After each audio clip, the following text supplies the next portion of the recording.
Okay guys, so today I'm gonna do a quick video while being trolled by an airplane. Fuck! Oh, wait for it, Oh, it's not that loud, okay. So I'm gonna do a quick video about a question I was asked is when you should be doing cardio. So should you be doing cardio before your workout? Should you be doing cardio during your workout? Or should you be doing cardio after your workout? Now, I come from the camp of doing cardio after your workouts. So, regardless if I'm cutting, bulking, or, training like an athlete or just training for the fun of it, I'll always reserve my cardio for after a workout.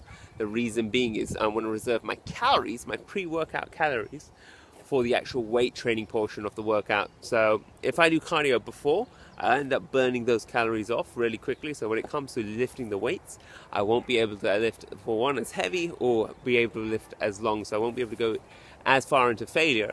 Just say, would have been able to do if I had those extra calories available to me. Again, when I'm training afterwards as well, it helps alleviate a lot of the strain and pressure. It kind of acts like a bit of a cool down to me after doing lifting weights, and especially it's great for the joints as well. So yes, there's two camps again about either doing high intensity cardio training or doing good old-fashioned steady state cardio training. Now I tend to utilize both. Both have advantages and disadvantages as well, but if you're definitely on the more heavier side of things, I really recommend doing the steady state cardio. Yes, I know it's boring, especially when you go for the longer periods as well. I've been there too. About a couple of years back, I used to train with some professional bodybuilders, and when they do steady state cardio, they do steady state cardio for 2 sessions of 50 minutes. And yes, I've been there on the cycle, on the elliptical, on the treadmill, but I go, bloody hell, this is long. But what will really help you when it comes to doing steady state cardio is, for one, is the music. Music, when it comes to fitness and music, they work hand in hand. It can make all the difference between having a shit workout and having a really great workout. The other thing a lot of people can do as well, which I did at some points as well when I was on the stationary cycle, I just bought my tablet in and whack a couple of episodes of TV or anime or something. Like I remember I was watching like Naruto's final season while cycling. As you guys and girls know, when I do steady state cardio at home, obviously I put the TV on or anything, and I try to watch something that's a little bit more exciting or stimulating or action based, because you'll find subconsciously your pace will increase to match that. And when it comes to HIIT cardio, I tend not to do HIIT cardio, the HIIT cardio, I tend not to do that until my body fat's down to at least around below 15%. The reason being, again, because I used to be quite a big guy. And for me to perform any of those kind of activities used to leave my joints in pain. Remember, muscle pain is fine, joint pain is not. Especially when you're in the above 30% categories, above 40% categories, or me near my biggest was near the 50% categories of body fat. Damn right, yes, I used to weigh double my body weight. Trying to perform exercises like that, it just puts you in a whole lot of the chances of pain, and not the good pain either. We're talking about the trip to the A&E pain. So back to the original question, is when you should be doing your good old-fashioned steady state cardio or even your HIIT cardio. Utilize it after your workout. Now, what was made popular about a year ago was there was this American personal trainer who came up with doing cardio between your sets. He called it, this is my cardio acceleration. I actually gave it a try back in the day, and it's great for if you're really short on time. So the principle is this: just say I'm about to do the dumbbell chest press or whatever. So I'm sitting there, I'll do one set, and then when it's my rest periods, I get up and I will perform a high intensity cardio for 30 seconds, and then I'll go and do my next set, and then perform high intensity cardio for 30 seconds, then I'll go do my next set, and so on. So that was the principle behind it, the way they called cardio acceleration. Now, like I said, I gave it a try, and if you're really short on time, you can get quite a bit of cardio done really quickly as well. But I'm also an advocate of making sure you stretch in between your sets as well. Yes, especially when I'm leaning up and I'm towards my more leaner self, I have very short rest periods anyway when it comes to my sets. They can get really, really short. But again, when I was bigger, I needed that rest period to catch my bloody breath so that I could perform the exercise correctly and reduce the chance of getting injured. So that's one of the big key things. is avoiding injury and making sure you can consistently train for long periods.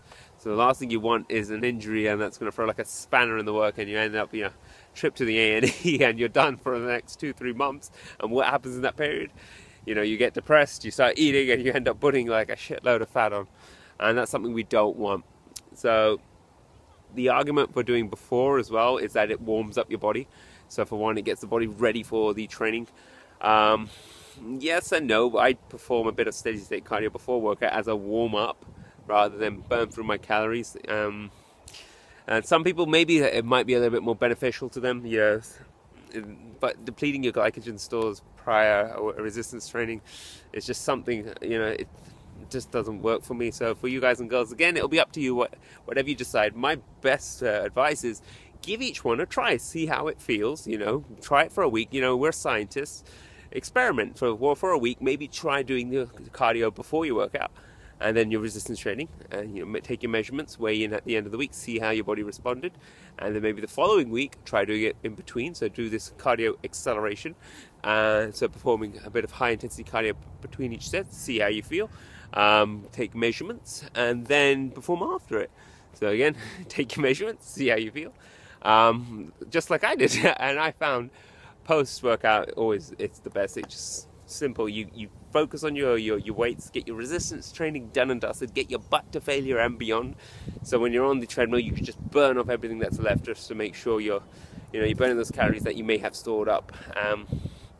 And then especially when it comes to taking your post-workout, some studies are saying that you got to get it within 10 minutes. Some studies say you got the window is 3 hours. Some studies say the window of opportunity of maximum protein absorption is 24 hours.